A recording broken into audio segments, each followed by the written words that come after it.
네, 뉴스를 조금 더 쉽고 자세히 그리고 친절하게 알려드립니다. 뉴스 콕콕 순서입니다. 자, 오늘의 주제는 청정 전북 방심은 금물로 잡아봤습니다. 어떤 얘기일까요? 짐작하시는 분들도 계시겠지만 바로 코로나19 얘기입니다. 우리나라에 코로나19가 처음으로 발생한 이후 전북 지역 확진자는 6월 23일 기준 24명으로 집계됐습니다. 현재 격리 중인 환자는 4명, 격리가 해제된 환자는 20명입니다. 전국 확진자 수가 12,400여 명임을 감안하면 1%도 안 되는 그야말로 청정 지역인 셈입니다. 전북 도민들로서는 참 다행스러운 일이죠. 그런데 최근 전북도에도 감염에 대한 우려감이 높아지고 있습니다. 지난 18일 전주 거주 고등학생의 확진, 지난 19일 방글라데시 국적 외국인 근로자의 확진, 지난 21일에는 익산 거주 대학생의 확진. 최근 잇따라 3명의 확진자가 나왔는데 불과 나흘 만에 발생한 것입니다. 지난 1월 전북 지역에 첫 확진자가 나온 이후 이 같은 확진세는 처음입니다. 전라북도 거주 확진자 2명의 감염원은 대전 지역 확진자로 인해 전파된 것으로 확인됐습니다. 이 대전 지역 확진자는 전주 거주 고교생과 식당에서 접촉을 했고 역시 식당에서 광주 지역 대학생을 접촉을 했는데 이 대학생이 친구인 익산 거주 대학생에게 옮긴 것입니다.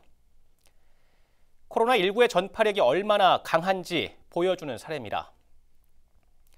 이처럼 직접적인 신체 접촉이 아니더라도 코로나19 바이러스는 주변을 감염시킬 수 있습니다. 다행스러운 건 이 3명의 확진자로 인한 추가 전파는 아직까지는 없다는 것입니다. 날씨가 부쩍 더워지면서 거리에는 마스크를 벗는 사람들이 점차 늘고 있습니다. 아무래도 답답하겠죠. 그런데 코로나19의 전파력을 생각한다면 이는 무척 위험한 행위가 될 수 있습니다.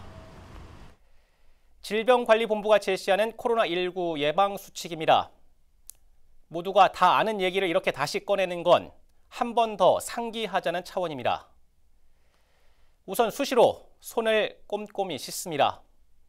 기침을 할 때는 옷소매로 코와 입을 막아야 합니다.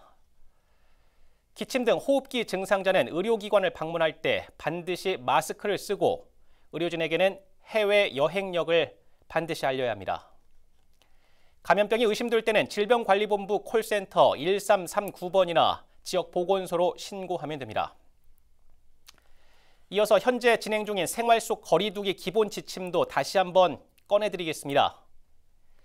첫 번째는 몸이 아프면 3, 4일간 집에 머물러야 합니다. 사람과 사람 사이 2팔 간격의 건강 거리두기를 꼭 실천해 주시길 바랍니다. 역시 손 씻기, 30초 이상 손 씻기, 기침할 때는 옷소매로 코와 입을 막아야 합니다. 실내는 매일 2번 이상 환기를 하고 주기적인 소독이 필요합니다.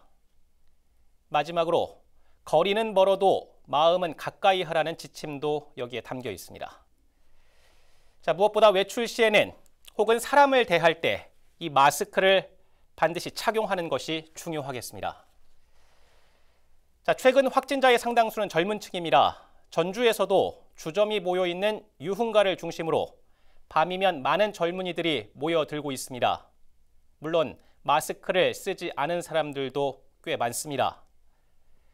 코로나19 바이러스가 젊은 층에서는 감염이 되더라도 회복에는 큰 걱정이 없다지만 감염된 내가 주변의 다른 누구를 감염시킬지 모른다는 것이 코로나19가 두려운 이유입니다. 뉴스 콕콕을 마치겠습니다.